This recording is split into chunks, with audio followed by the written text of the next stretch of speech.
Hi, I'm Bill Arnold. Thank you for listening to this podcast of Real Recovery. There are many more podcasts available at myfaithradio.com. Your support makes this possible. Thank you. There's that happy, upbeat music. You're listening to Real Recovery. Bill Arnold on this side of the studio, just across the way. A man who I don't believe has ever used these words. So enough about me. George B. Fraser. I have. And what I said was, I'm tired of talking about me. Why don't you talk about me for a while? There you go. You knew that was coming. I didn't see that coming. When I was working at the Salvation Army and we would do chapel, they had walk-up songs for all the staff members. I think you've seen that. Yeah. Okay. And mine was, when I woke up this morning, I was on my mind.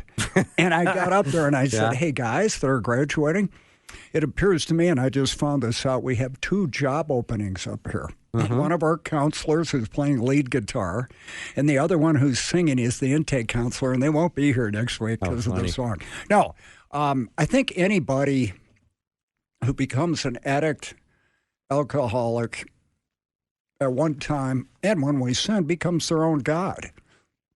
And we think we have it going, and the great deceiver backs that up. Oh, you don't drink too much, you're doing great. What I've found in my own life and in other people's, and I don't think we talk about it enough on the show, it's really hard to get sober and stay sober. It's pretty easy to get sober for a while. It's easy to become a Christian because intellectually it makes a lot of sense. There is a hell. I deserve to go. Christ is my way out. But to pick up your cross and deny yourself daily, now that's a whole nother deal. It's real easy to put the drink down and get Jesus as your Savior, but it's real hard to do it on a daily basis where He's your Lord. That's a struggle for all of us. And when we look at step 1, we admit we're powerless over drugs and alcohol. I think all behavior, and our lives become unmanageable. The gift you get when you have a drinking drug problem or any other sinful behavior is at a certain point it's going to get to be too much for you to go on, and you have to reach out. And Christ is there. It's not a surprise to Him what happened. The Holy Spirit convicts you of what you're doing, but at the same time offers you hope. And that's great, but how do you stay with it? That's hard. One day at a time, Matthew 6:34, do not worry about tomorrow, for each day has enough trouble of its own. And interestingly, Matthew 6:33 is seek ye first the kingdom of God and His righteousness, and all these things will be added unto you. Bill, that's where we get first things first, seek God, and one day at a time, that each day has enough trouble of its own. So when you wake up in the morning, your first thought should be about God and what He would have you do that day. For me, that's why I pray for the power, strength, and desire to stay sober today. And you can say, are you really that bad? Yes, I am. John 15:5, apart from me, you can do nothing. So what we really need to focus on, Bill, as you know, and you were the first one to really talk to me about, well, you heard me speak and said, why don't you ever speak about holiness? And I said, for one of the few times in my life, I don't know. You remember that. I do remember that. I remember where we were standing. Yeah, I do too. Yeah. And I was thinking, you wouldn't be in a second, but you were probably thinking that about me. But no, it really disarmed me. I hadn't thought about it. You go, would you like to hear some tapes, Tim Keller? Yeah, I gave you a couple. Life-changing. Good. Yeah. I owe you for that. Well, every story we hear, every story of recovery where you realize that apart from Christ, you can do nothing, and that if Jesus doesn't intervene in my life, I will continue down a path of utter self-destruction. Absolutely. Right. Now, it's always our desire that people will first and foremost come to saving faith in Jesus as a result of hearing our show. We know how difficult it is to walk out a life of sobriety. George, you've done an incredible job of 40-plus years of doing that. God has done it. God has done that, but yes. I try. You know, Bill, for me, it's a daily gift that if I don't stay in close spiritual contact with Jesus, I mess up. Yeah. And so there's a gift there. But there's many times in my life, I had an affair, got divorced 20 years ago. Totally my fault. Adultery, bad. The one person I really loved, I hurt the most and lost. Because I'll take it from here, God. I have this. I know what I'm doing, and I'm going to do what I want to do. And that's my sinful nature. It's still there. I got a guy locked in a cage in the basement, keeping him down there. Yeah. And Ryan was alluding to at the break that Satan roams around like a lion looking for somebody to devour. Mm-hmm. And I've gotten devoured a couple times. Fortunately, I didn't drink, but it's always out there for me. I don't believe I got cured. I have a one day at a time deliverance predicated on me staying in contact with God through Christ. Yeah. George, I think that's a lot of our stories. I mean, it's one day at a time. Whether it's you're struggling with an addiction or you leave a Bible study and pull onto the highway and somebody cuts you off. And all of a sudden, every kind thought you had just goes out the window. So we're going to take a little break and then bring our guest, Logan, on. He's going to tell his story. That's all up next. Thank you for joining the show. You're listening to Real Recovery. Bill and George. We'll be right back.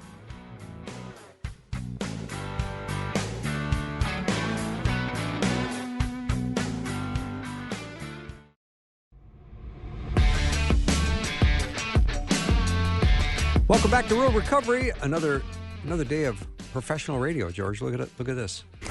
I know. You laugh. No, I work one day a week, and when I'm here, I bring it, I know you do. That's impressive, by the way. Thank you. The one day of work a week. And I prep the other 6. I have a full-time job being me, and I have an eye problem. I don't see me working full-time, so this works out well.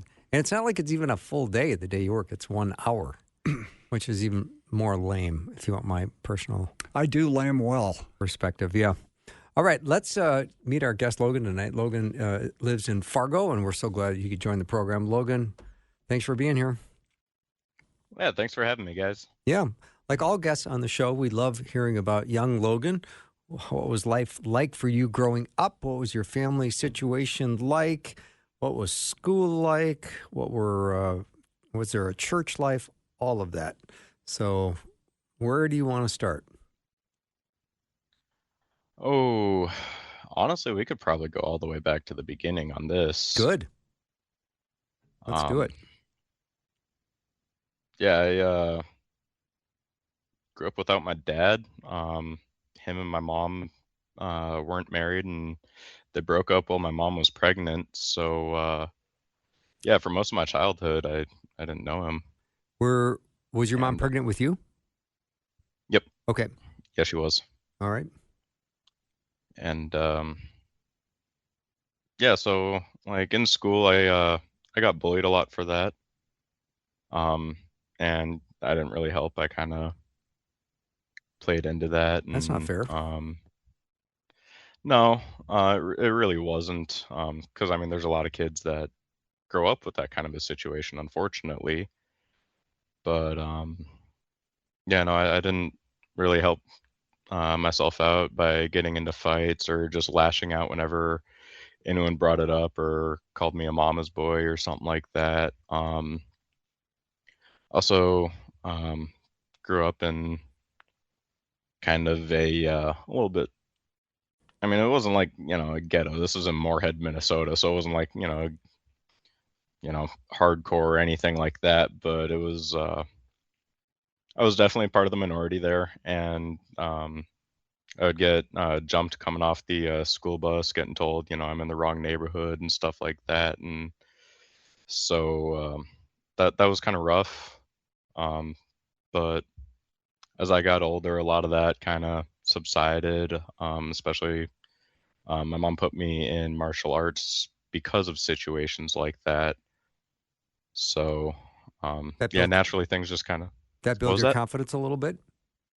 Yeah, it did. Also sort of in the wrong ways, because as I grew up and learned more martial arts. I was also the youngest of my cousins, so I was used to getting picked on by them at the family functions and all that stuff, and kind of always learning how to fight and scrap, undersized, outnumbered kind of thing.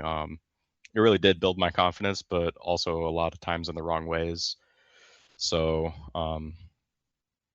yeah, there was a certain point where I went from being the bully victim to where I did end up becoming the bully. just due to a lot of anger and animosity that was in my life. And yeah, it was kind of a rough childhood. There were a lot of happy moments though too. My grandpa, my uncles, they were all great to me. My grandpa taught me how to fish when I was about 8, and I mean, no pun intended, but I've been hooked ever since. So, Hmm. yeah, I can't get enough of fishing even to this day. And yeah, so So you there were did, a lot of good. yeah, you did have some role models in your life. Sounds like grandpa and uncle, and maybe there was somebody else that came alongside and gave you some help along the way. Was your martial Yeah, arts yeah. instructor one of those people as well? No, actually, I wasn't in martial arts for a whole long Okay. time. I think I was only in it for probably a few months, but Okay. I mean, that's still enough to learn more than most kids. Sure. And yeah, no, so really a big turning point in my life probably was, at least as far as that goes, was probably early middle school. Which at this point, my mom had stepped away from church, which meant that I did too, because no one's giving a kid a driver's license just to go to church, right? Mm-hmm. Um, but yeah, so church life was also there in my childhood, going to Sunday school and a bunch of that stuff. But a big turning point was probably when I was around 11. My grandpa passed away, and he actually passed away from pancreatic cancer, and it was a really quick losing battle of about 6 months. And that happened right before I started sixth grade, so right before everyone's favorite time of life of middle school. Mm-hmm. And yeah, so in sixth grade, I think I was getting into maybe 2 fights a week, and I almost got expelled. And then things got worked out to put me in kind of the more isolated wing, with other students that needed more help, we'll say. And between my sixth and seventh grade year, the school resource officer, uh, Jeff, Officer Jeff was what we called him. He kind of took me under his wing, and I got put in this little week-long youth program where some more troubled kids kind of spend time with the police for about a week. Classroom time, just learning about things, learning about the consequences of legal action, especially growing older and not being a kid anymore. Things are going to get more serious as we grow into teens. And we actually got to go visit the jailhouse, and speak to a couple of inmates, and they gave us some advice. And while we were there, I ran into someone that I don't even remember, but he was apparently a school counselor for my elementary school, and it must have been when I was kindergarten or first grade, because I didn't remember him, I didn't recognize him or anything like that. And he said something that still sticks with me, and he had told me, I really expected you to be in here by this time. And I was just like, what are you talking about? And then kind of taking a moment to reflect, I was like, he's not completely wrong. And yeah, that was a big turning point, and I started kind of taking things a little bit more seriously. I stopped getting into fights. Started, finding other outlets. I got into weightlifting my seventh grade year. Got back into football, which seventh grade year didn't last long, as I actually got a dislocated collarbone running some drills against my best friend. And so yeah, that put an end to my season seventh grade year. But um, yeah, orchestra became a big thing for me as well, playing the violin. As I got through middle school, our teacher, Mr. Cole, he was he was awesome. He really took me under his wing, and he just taught me a lot about being a young man. And I really did find a certain therapeutic aspect to music, and especially with the violin, and spent a lot of time working on it, and um, yeah, it was awesome. So by the end of middle school, I mean, I wasn't in that wing anymore. I wasn't getting into fights anymore, and actually met my dad my 8th grade year when I was about 14 at an orchestra concert. Which, things looking up after a couple years. A big reason my mom said she brought my dad into my life was, she thought I was, still kind of on track to end up in jail or something like that, hanging around the wrong kids, and kind of finally relented and was like, okay, he needs his actual dad in his life now. And yeah, so finally got to meet him, and relationship is still spotty What with both of was, my parents, actually. excuse me, but what was that like when you met your dad? What were you feeling before you go meet him? And were you disappointed? Were you happy? Were you confused? What was that like? It was overwhelming because after the concert, I had packed up my violin. I went to go find my mom, and I saw her talking to a man, and somehow I just knew it was him. Wow. I'd never seen a picture of him. I'd never met him, but I was like, that looks exactly like me, but 20 years older.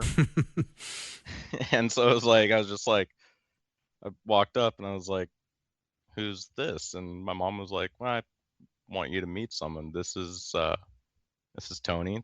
This is your dad. And I was just kind of shell shocked, for lack of terms. I didn't really know what to say, how to act or anything. Like, I had been, you know, thinking about that moment for 14 years basically, and thinking, I was gonna hug him or cry or something, and none of it happened. I was just so overwhelmed. I was like, I don't even know what to think or feel right now, kind of a thing. I mean, I was obviously happy. I was ecstatic, but um yeah, we ended up going out to a restaurant and uh getting a meal together, and we all chit-chatted, talked a little bit, and yeah, it was cool. Life-changing moment. Pretty interesting. Did your mom go to the meal with you? Yeah, she was there. Okay. And Yeah, after that, she you had some contact after that? yeah, I started uh seeing my dad. My mom had full custody of me, um, which they both have different sides of the story that don't correlate at all with each other. So I don't, really know who to listen to or whatever. So I just kind of throw it out the window whenever it comes to my mind. But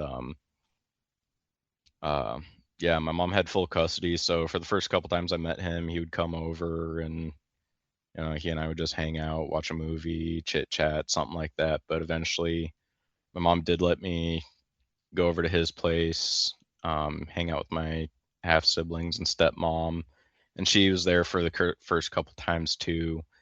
Then eventually, I got to spend a weekend a month, and then kind of sort of about halfway through my freshman year of high school, I was able to go there every other weekend, um, and that was unsupervised. It was just getting dropped off on a Friday night and getting picked up Sunday night, and yeah, it was definitely a lot to take in at first, especially, being the oldest sibling and being the oldest kid, just getting merged into the family like that.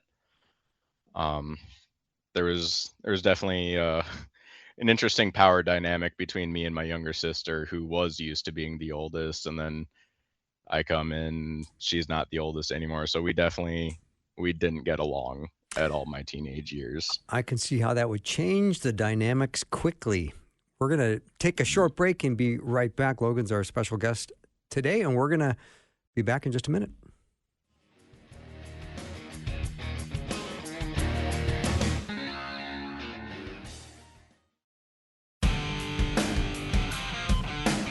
We're back with Logan, our guest on Real Recovery with Bill and George.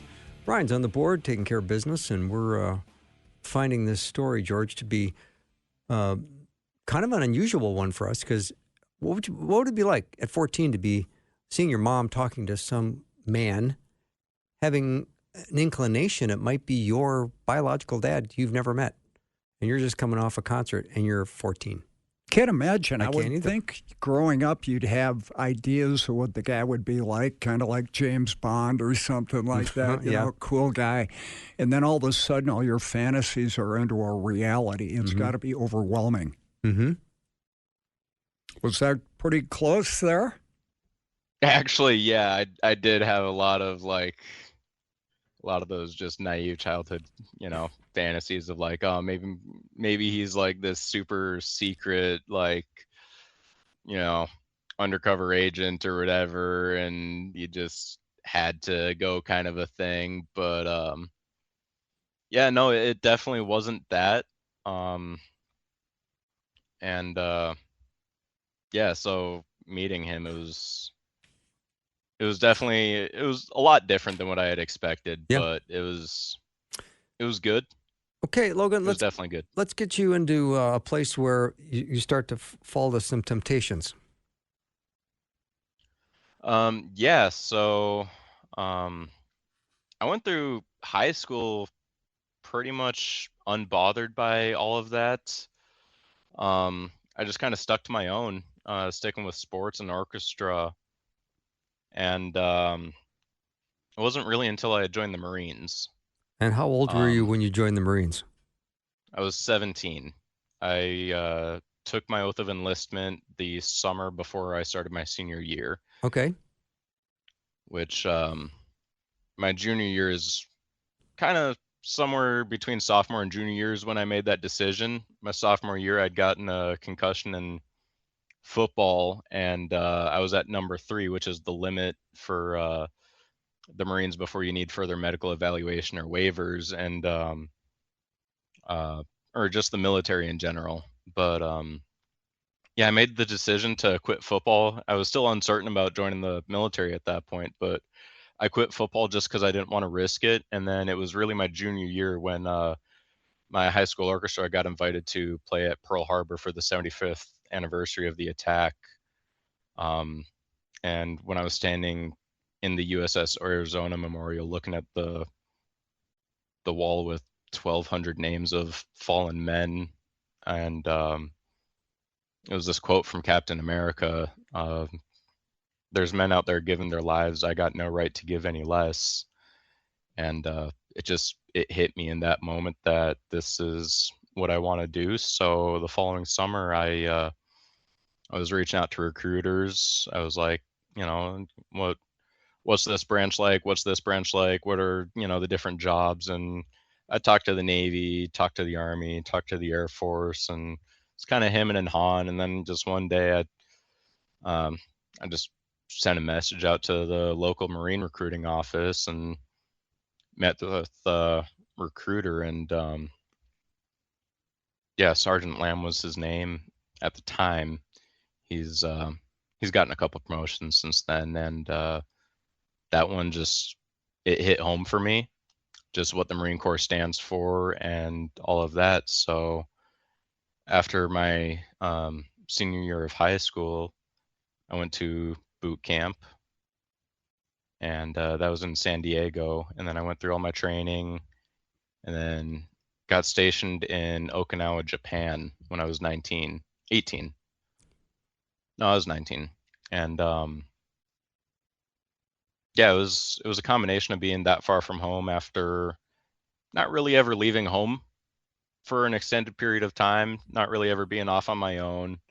The farthest I had ever gone was Hawaii, but that was a school trip, with chaperones and teachers and, very, very guided. So kind of really being on my own. I mean, yeah, you have your NCOs and your officers, keeping tabs, but for the most part, I mean, the Marine Corps is just basically the most violent fraternity on the planet, for lack of terms, if, you really want to sum it up.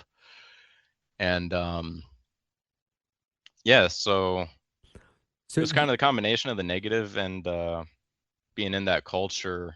I started to drink, And especially with the drinking age over there being younger than what it is here in America, I was able to do that a little earlier on.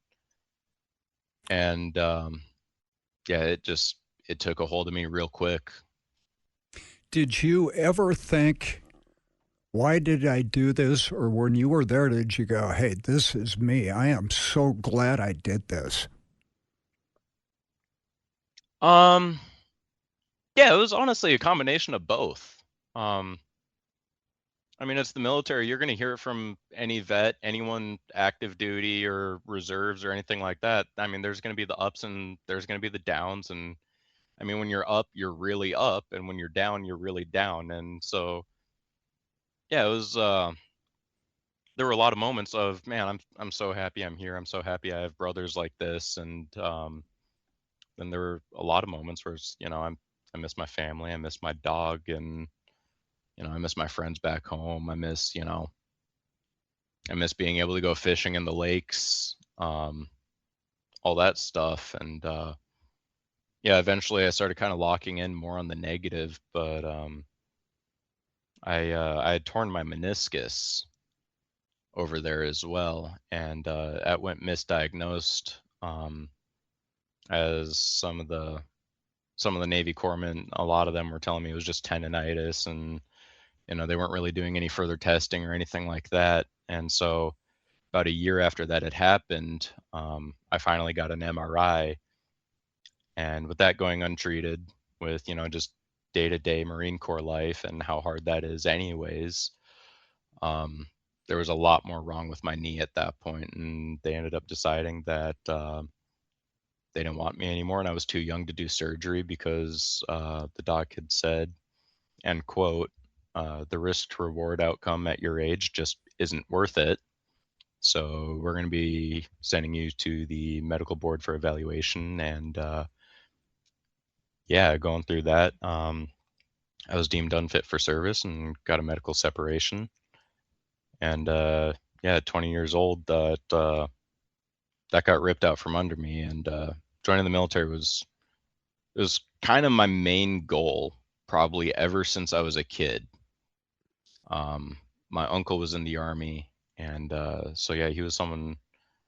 One of my uncles, at least, was in the Army, and he was someone I'd really looked up to as a kid, and I wanted to be just like him when I grew up. And so I finally had that opportunity, and then it just got ripped out at 20 years old. I didn't even get to finish out my contract, and I got home, reconnected with a couple of my friends, um, made some new friends, and it was kind of the more country boy wannabe kind of club kind of guys, where they think country is just going getting hammered every weekend and just partying with trucks kind of thing. And yeah, it was definitely the wrong crowd for me to be hanging around, especially kind of not really having dealt with the loss of my childhood dream like that.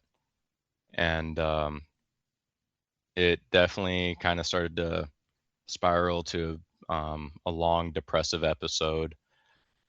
And about a year after getting out of the Marines, there was a shooting right outside my apartment building. I was still living with my mom at the time, and I'd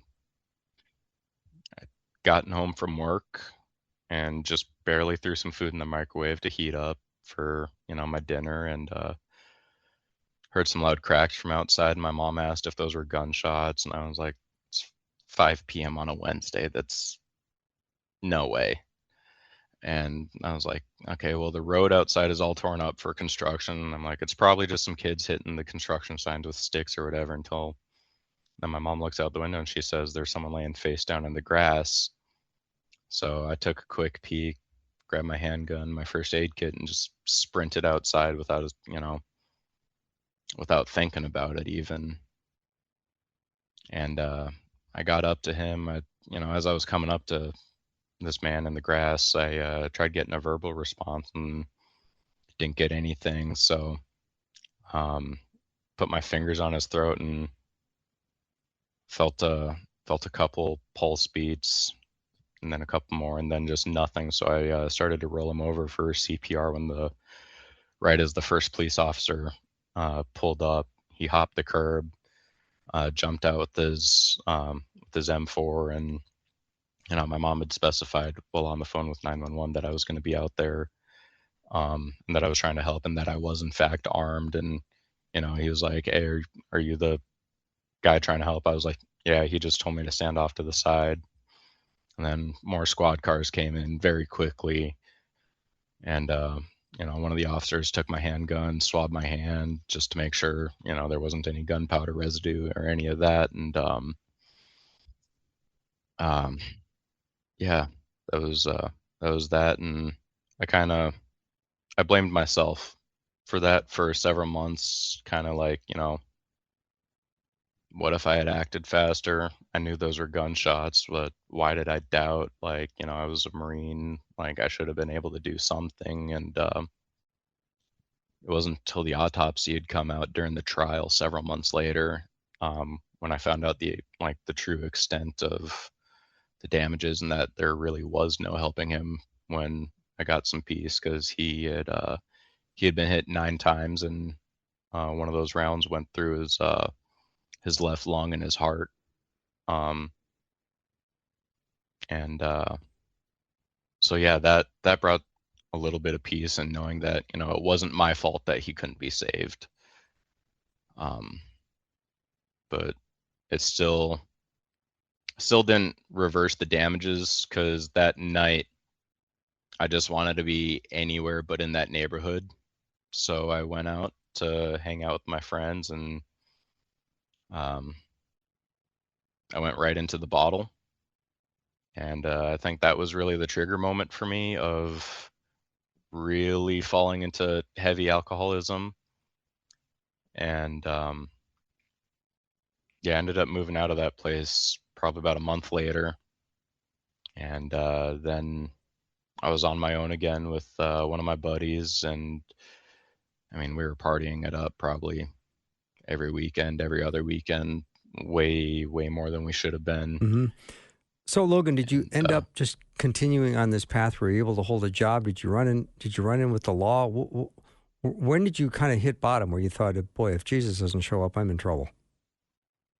that didn't happen for a couple years, honestly. I was able to hold jobs, but I kept quitting jobs, kept Uh-huh. job hopping, and I got my first DUI probably about a year and a half after that had happened. I was driving semis, and it was a pretty good gig, especially for a 22-year-old. I mean, it was way more money than any 22-year-old needed to be making. I was able to get a house.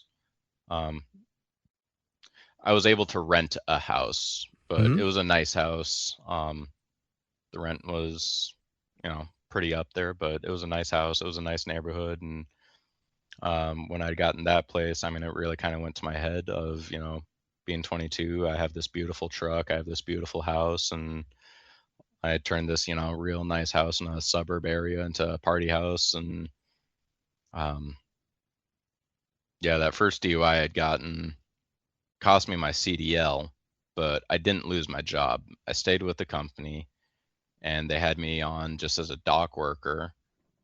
Um, and they even kept me at the same pay rate.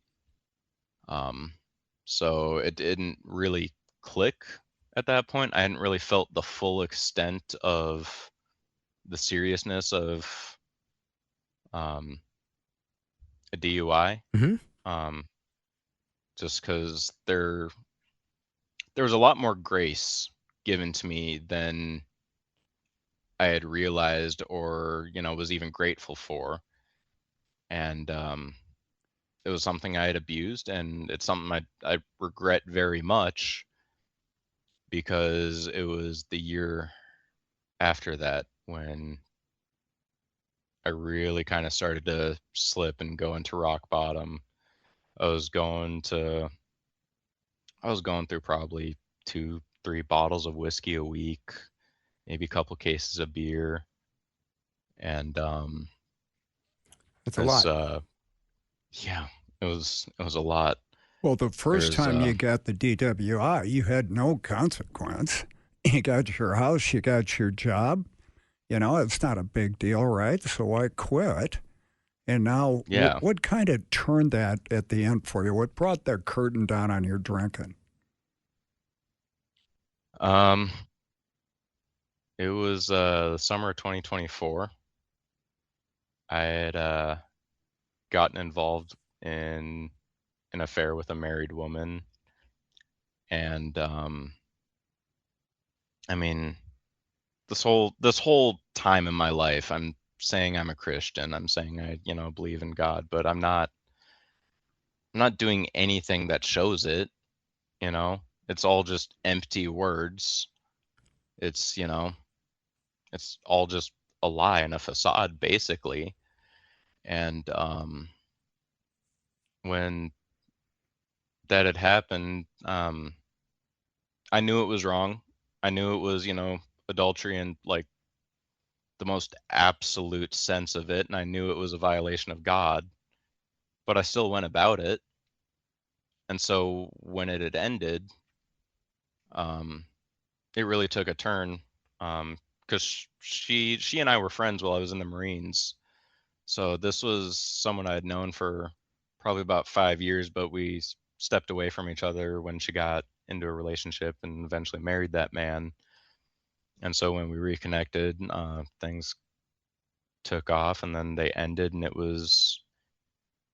took a toll on me. And my truck had been down for several months with brake issues, and I had finally gotten them taken care of one night, a few weeks um, after she and I ended things, rightfully so.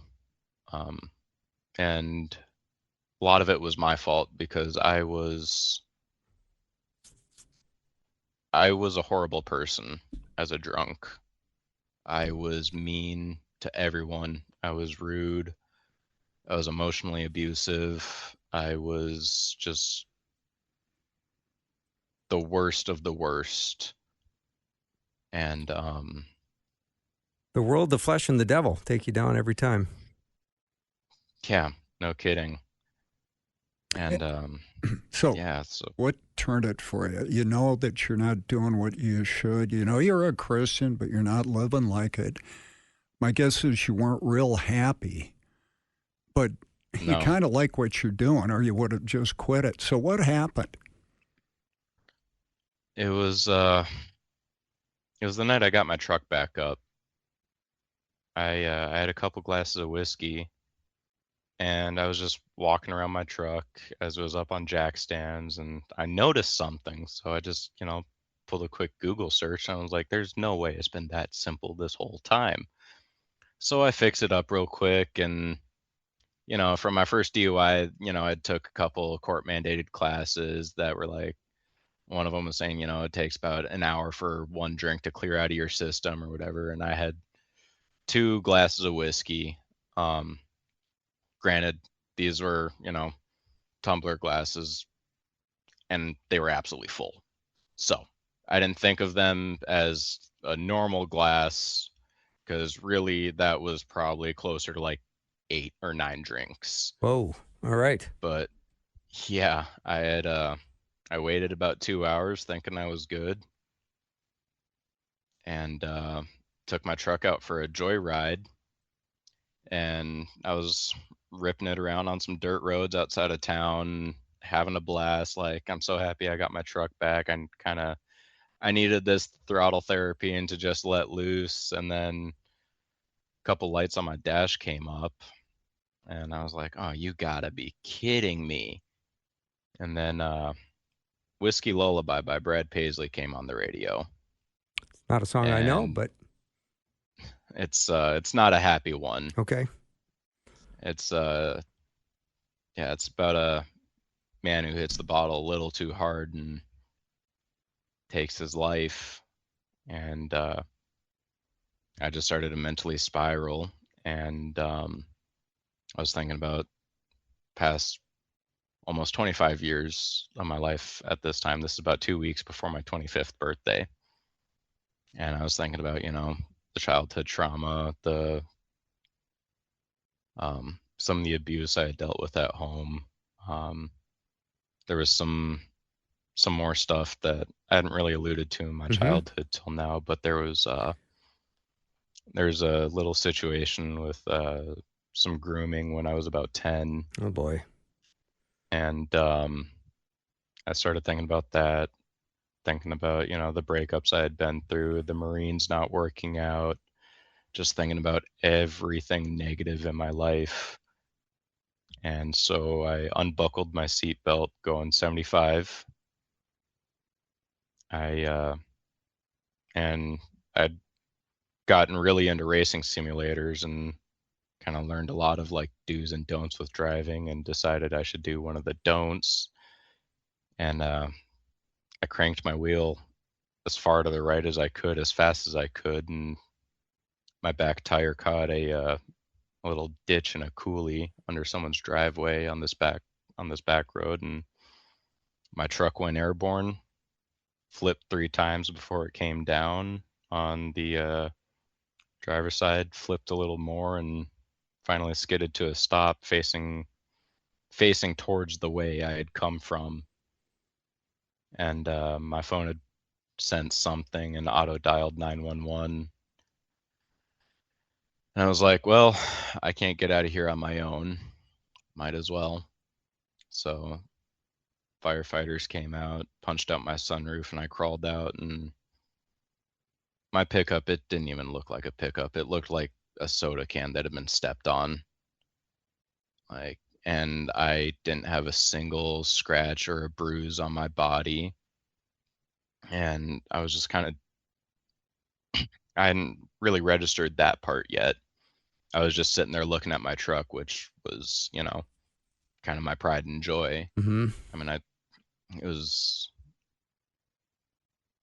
it was kind of a rough moment for me. Yeah. And then police officers, sorry, what were you gonna No, say? it's a stunning turn of events that you rolled your truck, and we just need to take a little break, but we will come back and we want to hear what the Lord did to change all that. Logan is our guest. You're listening to Real Recovery. We'll be right back.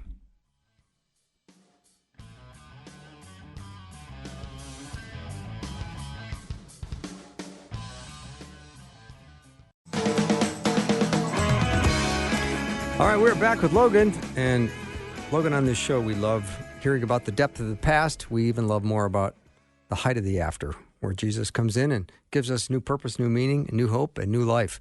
So let's hear about that transformational moment. Yeah. Yeah, I'd gotten my second DUI that night, and this one was the works. I lost my truck, then my house and my job, and it took about 6 months for me to get a new job. And it's a rough blue collar job, and I started looking at college options of, maybe a different line of work. And I realized I didn't just need relief for my body or my wallet or any of that. What I needed was spiritual fulfillment. And so at work one day, I mean, I just looked up to the ceiling and I just said, God, you gave me life. I'm yours. Take my life from me and just glorify yourself through me. And I didn't even realize at the time how that coincides with Romans 12:1, and how I just offered myself as a living sacrifice to him. But he took me pretty quick, and I'd gone from looking at college for engineering to wanting to get into ministry and become a pastor. And so I'd reached out to my uncle, who got me into ushering a few months earlier, and told him that. And he actually connected me with one of the pastors I met with the following Sunday. And, he was asking me questions about Christianity and salvation. I didn't even know what salvation was. So we set up a meeting for a couple days after that. And October 28th, 2025, in his office, we had a talk. And, I received salvation that night, and it's been an absolute turning point for me. I applied to seminary school, and the government was shut down at the time, and the VA was telling me it'd take months for me to get approved for education benefits. And well, about 2 weeks later, I got accepted to college, and the government shutdown ended that next week. And that week, I got a bunch of emails from the VA that everything was getting pushed through, and I was like, all right, there's a pretty good sign, God, that you want me to do this. And I still had very Gideon type moments of doubts. And one night I was just praying, and I was like, God, is this really what you want me to do? Like, you know my past. You remember a lot more of my past than I do. Like, how can someone like me be worthy of this? And then that night I had a dream of Christ, who just flat out told me, you are worthy. And it just broke me down in that moment. And he took my hand in his, and it was words can't describe that feeling. And awesome. It was truly a moment full of just awe. And ever since, I've had this tenacity to where no matter what happens, no matter what I do, it has to be for him. And the peace and the joy provided in knowing that Christ saved me from all that, despite everything I had been through and all that I had done, is just amazing. And how that peace and joy is offered to everyone who comes to the cross. And there's a lot of places that don't know about the cross like that, and all I want to do is I want to share it. I with love them. that. What a great story. What was the date of your last drink? Honestly, I don't have it memorized, if I'm being honest. I'd say it was probably sometime in June of 2025. Okay. That just kind of went away for you, huh? Yeah, I don't even have the desire anymore. With this DUI, I mean, God saved my life, and then through his providence, I got put on a 24/7 sobriety program, which forced me to, be sober. And I don't know if I didn't get sober like that, if I wouldn't have come to Christ. And I'm not saying like you need to already be sober to come to Christ. Christ doesn't call the justified, he justifies the called. But that's what it was for me, and that's what it took for me, because I was so far and had built up so many scales on my eyes that's what it took for me to see, what I really needed. Mm-hmm. And yeah. Logan, clearly you now know the joy of the Lord, and all of your past history is in the past, and you have new beginnings and new hope and a new identity. And I love to see what God is doing in your life. Keep it up. Yeah, thank you. Thank you. Thanks for doing the show.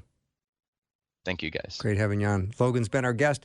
That's all the time we have for the show today. I hope you enjoyed it. And if you have missed any of it, you can always go to the podcast, which is at myfaithradio.com. Have a great week. We'll see you next time.